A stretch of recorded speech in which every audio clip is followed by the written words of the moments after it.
الشيطان الرجيم. بسم الله الرحمن الرحيم. إن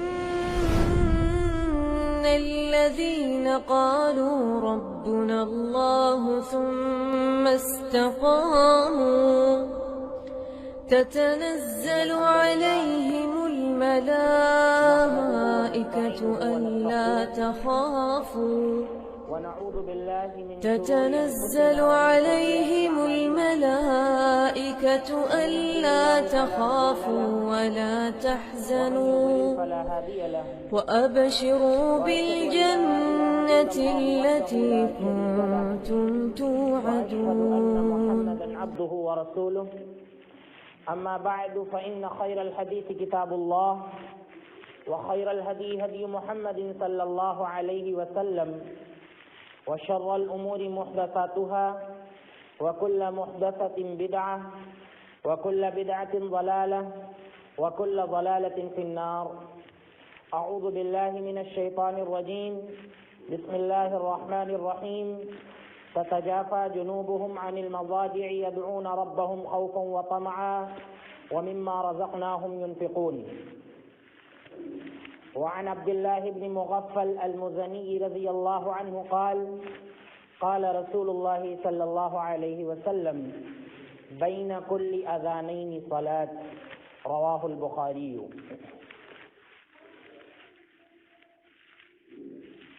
محترم اسلامی و دینی بھائیوں، پچھلے خطبہ جمعہ میں آپ کے سامنے سنت مؤکدہ کی اہمیت اور ان کی فضیلت بیان کی گئی تھی. ام حبیبہ رملہ بنت ابی سفیان رضی اللہ عنہا، جو کہ نبی صلی اللہ علیہ وسلم کی اہلیہ ہیں، ان کی روایت کی روشنی میں آپ کو ان سنتوں کی مقدار بتائی گئی تھی کہ اللہ کے رسول صلی اللہ علیہ وسلم 12 رکعتیں سنت مؤکدہ پڑھا کرتے تھے، اور اسی روایت میں فضیلت بھی بیان کی گئی ہے کہ جس نے ان 12 رکعتوں کی پابندی کی فرض کے علاوہ، اللہ تعالیٰ ایسے شخص کے لیے جنت میں گھر تعمیر کرے گا. مومنوں کی صفت اللہ رب العالمین نے قرآن کریم کے اندر بیان فرمائی ہے کہ تتجافى جنوبهم عن المضاجع يدعون ربهم خوفا وطمعا، کہ مومن ایسے نہیں ہوتے ہیں کہ دن بھر آرام کر کے گزار دیں اور پوری رات سو کر گزار دیں. مومن ایسے نہیں ہوتے ہیں، بلکہ جن کا بھروسہ اللہ تعالیٰ پر ہوتا ہے، جن کے اندر جہنم کا خوف اور جنت کا لالچ ہوتا ہے، اور جو اللہ رب العالمین کا خوف اپنے دل میں رکھتے ہیں، وہ نمازوں کی پابندی کرتے ہیں. اور اللہ تعالیٰ فرماتا ہے کہ ان کے پہلو بستروں سے جدا رہتے ہیں، سوتے بھی ہیں، آرام بھی کرتے ہیں، لیکن نماز پڑھنے کے لیے، نوافل کی ادائیگی کے لیے ان کے پہلو بستر سے الگ رہتے ہیں. یہ مومن کی صفت ہے. لہذا فرائض کے علاوہ نوافل کی پابندی کرنا یہ ایک مسلمان کا شیوا ہوتا ہے. آپ کو بتایا گیا تھا کہ فرض نمازوں کے علاوہ جو 12 رکعتیں سنت مؤکدہ ہیں، ان سے اللہ تعالی ہمارے فرض کو پورا کر دے گا. اگر فرض میں کوئی کمی رہ گئی ہے تو اللہ رب العالمین ان 12 رکعتوں کے ذریعے فرض کو پورا کر دے گا. لہذا 12 رکعت سنت مؤکدہ کا ہمیں اہتمام کرنا چاہیے. کچھ باتیں رہ گئی تھیں اصل میں سنت مؤکدہ کے تعلق سے، اور جو غیر مؤکدہ ہیں، جن کو آپ غیر مؤکدہ کہہ لیں یا نفل نماز کہہ لیں، ان کے تعلق سے لوگوں میں بہت سے شبہات ہیں، اور اس تعلق سے سوالات بھی ہوتے رہتے ہیں کہ ان کی تعداد کتنی ہے. سنت مؤکدہ کی تعداد تو پتہ چل گئی، لیکن سنت غیر مؤکدہ کے تعلق سے بہت سے اشکالات ہوتے ہیں اور بہت سے سوالات ہمارے سامنے آیا کرتے ہیں، اور ان کی ادائیگی کیسے کی جائے گی اس تعلق سے بھی باتیں آتی رہتی ہیں. لہذا ان کا بھی ذکر وقتاً فوقتاً ہونا چاہیے. اور یہ بات ذہن سے نکال دینی چاہیے، بعض لوگ جب ان سنتوں کا ذکر کیا جائے، سنت مؤکدہ اور غیر مؤکدہ کا ذکر کیا جائے، تو یہ بھی کہتے ہیں کہ لوگ سنتوں کو گھٹا دیتے ہیں، سنتوں کو اپنی طرف سے گھٹا دیتے ہیں. یہ بہت بڑا الزام ہے. سنتوں کو اگر کوئی کم کر دے، سنتوں کو اگر کوئی گھٹا دے، تو ایسا شخص مسلمان نہیں ہو سکتا. جو سنتیں ثابت ہیں ان کو گھٹا دے اگر کوئی اپنی طرف سے، تو ایسا شخص کہاں سے مسلمان ہو سکتا ہے؟ یہ وہ یا تو مستشرق ہوگا یا اسلام کا برا چاہتا ہوگا، تبھی وہ نماز کے اندر کمی کرے گا. ورنہ ایک مسلمان کے اندر اتنی ہمت نہیں ہے کہ نماز کی رکعات کی تعداد میں کمی کر لے. لہذا یہ بیجا بات ہے اور فضول کا الزام ہے. لہذا سنت کی روشنی میں، نبی صلی اللہ علیہ وسلم کی احادیث کی روشنی میں ہم کو جاننا چاہیے کہ اللہ کے رسول صلی اللہ علیہ وسلم نے کن رکعتوں کا زیادہ اہتمام کیا ہے جن کو سنت مؤکدہ کہتے ہیں، اور کن رکعتوں کی اللہ کے نبی صلی اللہ علیہ وسلم نے فضیلت بیان فرمائی ہے. تو ہم شروعات کرتے ہیں دن کی جو سب سے پہلی نماز ہے، یعنی سورج ڈوبنے کے بعد، سورج نکلنے کے بعد دن کی جو سب سے پہلی نماز ہے ظہر کی نماز، اس سے ہم شروعات کرتے ہیں. تو ذکر آ چکا ہے کہ ظہر سے پہلے اللہ کے رسول صلی اللہ علیہ وسلم 4 رکعت سنت مؤکدہ پڑھا کرتے تھے. لہذا 4 رکعت سنت مؤکدہ کا ہم کو اہتمام کرنا چاہیے، پڑھنا چاہیے. لیکن ایک بات ہمارے ذہن میں اور رہے، بہت سے لوگ وہ بات نہیں جان پاتے ہیں. اللہ کے رسول صلی اللہ علیہ وسلم سے کبھی کبھار یا وقت نہ ہونے کی صورت میں 2 رکعتیں پڑھنا بھی ثابت ہے.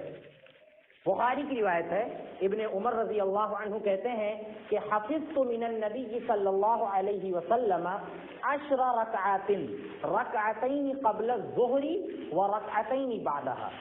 12 رکعت سنت مؤکدہ کا ذکر ہوا، اصل وہی ہیں. لیکن ابن عمر رضی اللہ عنہ فرماتے ہیں کہ ہم نے اللہ کے رسول صلی اللہ علیہ وسلم سے 10 رکعتیں بھی سنت مؤکدہ دیکھی ہیں، یاد کی ہیں. ہم نے اللہ کے نبی صلی اللہ علیہ وسلم سے 10 رکعتیں سنت مؤکدہ. تو 10 رکعتیں کیسے ہیں؟ فرماتے ہیں کہ رکعتین قبل الظہر و رکعتین بعدها، ظہر سے پہلے 2 رکعت اور ظہر کے بعد 2 رکعت. تو اس طرح سے یہ 2 رکعتیں کم انہوں نے ذکر کی ہیں. پتہ یہ چلا، ایک غلط فہمی بھی دور ہوئی کہ ہمارے ہاں بعض لوگ مسجد آتے ہیں اور دیکھتے ہیں کہ 4 رکعت کا وقت نہیں ہے، تو 2 رکعت بھی وہ نہیں پڑھتے ہیں، یہ جان کر کہ ہمیں 4 ہی پڑھنا ہے، 4 سے کم ہم نہیں پڑھ سکتے ہیں، اس لیے پھر وہ سنت پڑھتے ہی نہیں ہیں. حالانکہ ابن عمر رضی اللہ عنہ کی روایت سے ثابت ہے کہ آپ 2 رکعت بھی پڑھ سکتے ہیں. مسجد آپ ایسے وقت آئے کہ 3 منٹ کا وقت آپ کے پاس ہے، ان میں آپ 2 رکعتیں ادا کر سکتے ہیں، لہذا 2 رکعتیں پڑھ لی جائیں. لیکن اصل یہ ہے کہ سنت مؤکدہ عام حالات میں 4 رکعتیں ہیں. یہ پتہ چلا، اس طرح سے آپ دونوں حدیثوں پر عمل کر سکتے ہیں. اما عائشہ رضی اللہ عنہا کی روایت جس میں 4 رکعتیں ثابت ہیں، اور اسی طرح سے ام حبیبہ رضی اللہ عنہا کی روایت اس میں بھی 4 رکعت ثابت ہیں، اور یہ ابن عمر رضی اللہ عنہ کی روایت ہے جن میں 2 رکعتیں ثابت ہیں. لہذا اس طرح سے ہم اس پر بھی کبھی کبھار عمل کر سکتے ہیں. تو اس غلط فہمی کو دور کرنا چاہیے. اس کے بعد آپ دیکھیے، ظہر سے پہلے آپ نے 4 رکعتیں پڑھی، اس کے بعد 2 رکعتیں سنت مؤکدہ ظہر کے بعد ہیں. ظہر کے بعد 2 رکعتیں سنت مؤکدہ ہیں، ان کو آپ نے ادا کیا. لیکن مسند احمد کی ایک روایت میں ذکر ہے کہ اللہ کے رسول صلی اللہ علیہ وسلم نے ظہر کے بعد 4 رکعتوں کی فضیلت بیان فرمائی ہے. آپ نے 2 رکعتیں سنت مؤکدہ پڑھ لی، اب اس کے بعد اگر آپ 2 رکعتیں نفل پڑھ لیں یا 2 رکعتیں سنت مؤکدہ پڑھ لیں تو اس کی بڑی اہمیت ہے، بڑی فضیلت ہے. اللہ کے رسول صلی اللہ علیہ وسلم فرماتے ہیں کہ من صلی 4 قبل الظہر و 4 بعدها حرمہ اللہ لحمہ علی النار، کہ جس شخص نے ظہر کے پہلے 4 رکعتیں پڑھی اور پھر ظہر کی نماز کے بعد بھی 4 رکعتیں پڑھی، اللہ کے نبی صلی اللہ علیہ وسلم فرماتے ہیں کہ حرمہ اللہ لحمہ علی النار، اللہ تعالیٰ اس کے گوشت کو جہنم پر حرام کر دے گا. یعنی جنت اس کے لیے واجب ہو گئی اور اس کا جسم جہنم پر حرام ہو گیا. تو یہ فضیلت ہے ظہر کے بعد 4 رکعت کی. تو 2 رکعتیں ظہر کے بعد سنت مؤکدہ ہیں اور 2 رکعتیں سنت غیر مؤکدہ ہیں. لہذا ان کو اگر کوئی پڑھنا چاہتا ہے تو پڑھ لے، بہت زیادہ فضیلت ہے. اللہ کے رسول صلی اللہ علیہ وسلم سے ایسا ثابت ہے. ایک غلط فہمی ہمارے معاشرے میں اور ہے، لوگوں نے یہ مشہور کر رکھا ہے کہ نفل نماز یا سنت غیر مؤکدہ یا نفل نماز جو ہے اس کو چاہے بیٹھ کر پڑھیں چاہے کھڑے ہو کر پڑھیں. یہ لوگوں نے مشہور کر رکھا ہے نفل نماز کے بارے میں. تو ہمیں یہ بات ذہن میں رکھ لینی چاہیے کہ اگر آپ بیٹھ کر نماز پڑھتے ہیں تو آپ کی نماز کا آدھا ثواب ملے گا، آدھا ثواب ملے گا. اللہ کے رسول صلی اللہ علیہ وسلم نے جیسا کہ حدیث کے اندر بیان فرمایا ہے. اور ہم جیسے نوجوانوں کے لیے قطعاً جائز اور درست نہیں ہے، مناسب نہیں ہے کہ طاقت ہونے کے باوجود ہم بیٹھ کر نماز پڑھیں. کتنا برا معلوم ہوتا ہے کہ اللہ نے ہم کو طاقت دے رکھی ہے، دیگر کاموں کے لیے ہم دوڑتے بھاگتے ہیں اور نفل کے تعلق سے ہم یہ کہیں کہ چاہے بیٹھ کر پڑھیں چاہے کھڑے ہو کر پڑھیں. یہ درست نہیں ہے. ہاں کوئی بوڑھا ہے، کمزور ہے، بیمار ہے، ٹھیک ہے بیٹھ کر پڑھے، اس کے لیے کوئی مذاکرہ نہیں. لیکن ایک اچھا بھلا انسان، اس کے بارے میں یہ کہا جائے کہ چاہے بیٹھ کر پڑھو چاہے کھڑے ہو کر پڑھو، اور جس کے تعلق سے ایک ماحول بنا ہوا ہے کہ بچے، چھوٹے چھوٹے بچے بیٹھ کر نماز پڑھ رہے ہیں، نوجوان اچھے خاصے وہ بیٹھ کر نماز پڑھ رہے ہیں، تو یہ ایسا نہیں ہے. لہذا نماز کھڑے ہو کر پڑھنا چاہیے اور پورا ثواب اللہ رب العالمین سے لینا چاہیے. تو پتہ چلا کہ ظہر کے بعد 2 سنت مؤکدہ کے علاوہ 2 رکعتیں سنت غیر مؤکدہ بھی ہیں جن کی فضیلت اللہ کے رسول صلی اللہ علیہ وسلم نے بیان فرمائی ہے. لہذا اس کا ہمیں اہتمام کرنا چاہیے. اب اگلی نماز ہے عصر کی نماز. عصر کی نماز سے پہلے سنتیں مؤکدہ نہیں ہیں، یعنی ضروری سنتیں نہیں ہیں، لیکن اللہ کے رسول صلی اللہ علیہ وسلم نے فرمایا کہ رحم اللہ امرأن صلی 4 قبل العصر، کہ اللہ تعالیٰ اس شخص پر رحم فرمائے جو عصر سے پہلے 4 رکعتیں سنتیں پڑھے. اللہ تعالیٰ اس شخص پر رحم فرمائے. پتہ چلا کہ عصر سے پہلے 4 رکعت سنتوں کی بڑی اہمیت ہے، بہت فضیلت ہے. لہذا ان کا بھی اہتمام اگر ہم سے ہو سکے یا جب ہو سکے ہم کو کر لینا چاہیے. وقت ہے عصر سے پہلے ابھی جماعت میں، لہذا ہم کو بیٹھنا نہیں چاہیے، ہم کو 4 رکعتیں پڑھ لینا چاہیے. لیکن اگر آپ مسجد ایسے وقت میں آئے کہ آپ کے پاس 4 رکعت کا وقت نہیں ہے، لہذا اب یہ نہ سمجھیں کہ 4 رکعت کا وقت نہیں ہے تو 2 بھی نہیں پڑھیں گے، ایسا نہیں ہے. بلکہ اللہ کے رسول صلی اللہ علیہ وسلم کی حدیث ہے کہ بین کل اذانین صلاۃ، بین کل اذانین صلاۃ، ہر 2 اذان کے بیچ میں نماز ہے. ہر 2 اذان کے بیچ میں نماز ہے. 2 اذان کا مطلب ایک اذان جو دی جاتی ہے اور ایک اذان جو تکبیر والی ہوتی ہے، اقامت والی ہوتی ہے. یہ بھی اذان ہے وہ بھی اذان ہے، تو ان دونوں اذان کے درمیان نماز ہے. لہذا عصر کی اذان ہوئی ہے، عصر کی جماعت میں ابھی وقت ہے، آپ مسجد آئے ہیں، لہذا 4 رکعت آپ نہیں پڑھ رہے ہیں یا وقت تنگ ہے تو کم از کم 2 رکعت ہمیں پڑھ لینا چاہیے. 2 رکعت ہم کو پڑھ لینا چاہیے. ایسا نہیں ہے کہ 4 رکعت میں آپ 2 رکعت بھی نہ پڑھیں، ایسا نہیں ہے. لہذا اس کا ہمیں خیال کرنا چاہیے. اس کے بعد اگلی نماز مغرب کی نماز ہے. مغرب کی نماز ہے. مغرب کی نماز سے پہلے اللہ کے رسول صلی اللہ علیہ وسلم سے 2 رکعتیں پڑھنا ثابت ہے. مغرب کی نماز سے پہلے 2 رکعتیں پڑھنا ثابت ہے، اور یہ مسئلہ بہت اہم مسئلہ ہے، اور اللہ کے رسول صلی اللہ علیہ وسلم کی یہ ایک مردہ سنت ہے جو بالکل دب کر رہ گئی ہے، اور لوگ اجنبیت کا اظہار کرتے ہیں. جو لوگ مغرب سے پہلے 2 رکعتیں پڑھتے ہیں ان کے تعلق سے یہ بات کہتے ہیں کہ یہ پتہ نہیں کون سے لوگ ہیں اور کس امت کے لوگ ہیں جو مغرب سے پہلے 2 رکعتیں پڑھتے ہیں. عام مسجدوں میں تو نہیں پڑھا جاتا ہے، لیکن یہ لوگ کہتے ہیں کہ جو مغرب سے پہلے 2 رکعتیں پڑھتے ہیں. اس تعلق سے ہم کو یاد رکھنا چاہیے اللہ کے رسول صلی اللہ علیہ وسلم نے فرمایا، عبداللہ بن مغفل رضی اللہ عنہ حدیث کے راوی ہیں، کہتے ہیں اللہ کے نبی صلی اللہ علیہ وسلم نے فرمایا کہ صلوا قبل المغرب، صلوا قبل المغرب، ثم قال في الثالثة لمن شاء كراهية ان يتخذها الناس سنة. وہ مسلم کی روایت ہے، اللہ کے نبی صلی اللہ علیہ وسلم نے فرمایا کہ مغرب سے پہلے نماز پڑھو، مغرب سے پہلے نماز پڑھو. پھر تیسری مرتبہ آپ صلی اللہ علیہ وسلم نے فرمایا کہ لمن شاء، جس کا جی چاہے پڑھ لے، جس کا جی چاہے پڑھ لے. اس بات کو اللہ کے نبی صلی اللہ علیہ وسلم ناپسند کیا کہ کہیں لوگ اس کو ضروری سنت نہ سمجھ لیں.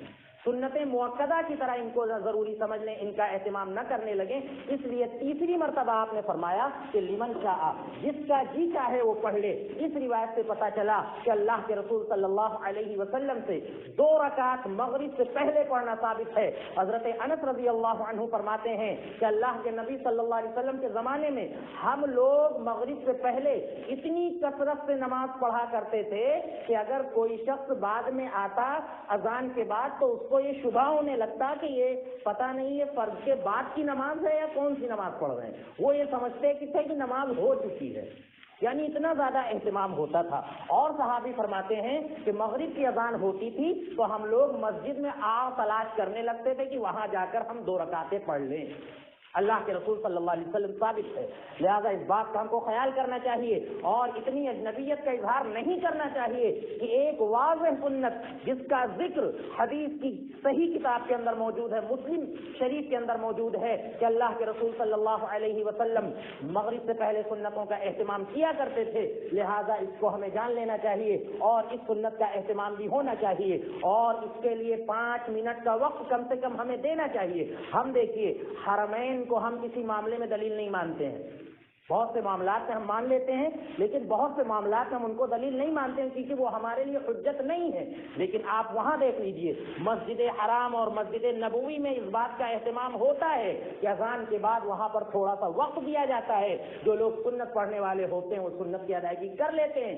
اور چھوڑیے آپ دیکھیے ہندوستان بلکہ پوری دنیا کا جو سب سے بڑا تبلیغی جماعت کا مرکز ہے نظام الدین، آپ وہاں پر جائیے، وہاں بھی مغرب کی اذان کے بعد 5 منٹ کا وقت دیا جاتا ہے۔ ہم نے خود وہاں پر نماز کی ادائیگی کی ہے، 5 منٹ کا وقت دیا جاتا ہے اور جو لوگ نماز پڑھنے والے ہوتے ہیں 2 رکعت تو پڑھ لیتے ہیں، وہ پڑھ لیتے ہیں۔ لہذا اتنی اجنبیت کا اظہار نہیں کرنا چاہیے، وہاں سے تبلیغ ہونا چاہیے، بتانا چاہیے کہ مغرب سے پہلے مغرب کی اذان کے بعد تھوڑا وقفہ ہونا چاہیے، جس میں اگر کوئی شخص 2 رکعتیں نماز پڑھنا چاہتا ہے تو وہ پڑھ لے۔ اللہ کے رسول صلی اللہ علیہ وسلم سے یہ سنت ثابت ہے اور آپ صلی اللہ علیہ وسلم کی بہت ہی اہم سنت ہے، لہذا اس کو ہمیں زندہ کرنا چاہیے۔ یہ مغرب کی نماز سے پہلے کی 2 سنتیں ہیں۔ اس کے بعد مغرب کی نماز کے بعد اللہ کے رسول صلی اللہ علیہ وسلم سے 2 رکعتیں پڑھنا ثابت ہے، جیسا کہ ام حبیبہ رضی اللہ عنہا کی روایت آپ کے سامنے ذکر کی گئی تھی کہ رکعتین بعد المغرب، اللہ کے نبی صلی اللہ علیہ وسلم 2 رکعتوں کی ادائیگی سنت مؤکدہ کے طور پر مغرب کے بعد کیا کرتے تھے، لہذا 2 رکعتیں سنت مؤکدہ مغرب کے بعد ہیں۔ لہذا اب اس کے ساتھ 2 رکعتیں نفل ملائی جاتی ہیں اور یہ کہا جاتا ہے کہ اس طرح سے مغرب کی رکعتیں 7 ہو جاتی ہیں۔ لہذا آپ دیکھیں نفل نماز جو ہے یہ اپنی رغبت پر ہے، اپنی رغبت پر ہے، لہذا آپ پڑھنا چاہتے ہیں 2 نہیں آپ 4 پڑھ لیں، 6 پڑھ لیں، مغرب کے بعد 2 رکعت 4 رکعت 6 رکعت پڑھ لیں، لیکن مغرب کی جو نماز ہے وہ سنت کے اندر جو ہے وہ 5 رکعتیں ہیں، 3 رکعت فرض، 2 رکعت سنت مؤکدہ۔ آپ کی نماز ہو گئی، لہذا اس کے بعد اگر کوئی نفل پڑھنا چاہتا ہے تو یہ اس کی مرضی پر موقوف ہے اور اس کو مغرب کے ساتھ جوڑ دینا کہ مغرب کی اتنی رکعتیں ہیں، لہذا ایسا سنت سے ثابت نہیں ہے، اس بات کا بھی ہمیں خیال رکھنا چاہیے۔ اس کے بعد عشاء کی نماز ہے، عشاء کی نماز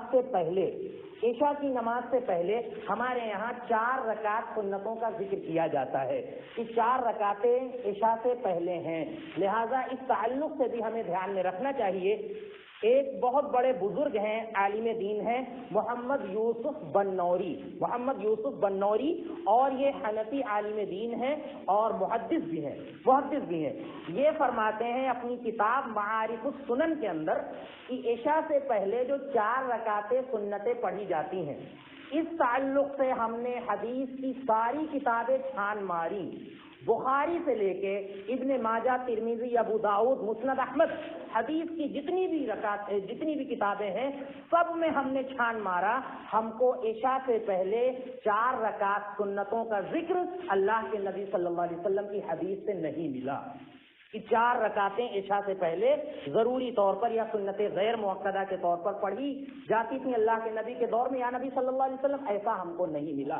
لیکن ہاں یہ بات ہمیں دھیان میں رکھنا چاہیے، وہی حدیث سامنے رکھنی چاہیے کہ بین کل اذانین صلاۃ، ہر 2 اذانوں کے درمیان نماز ہے، لہذا 2 رکعت آپ کو پڑھنا ہی پڑھنا ہے،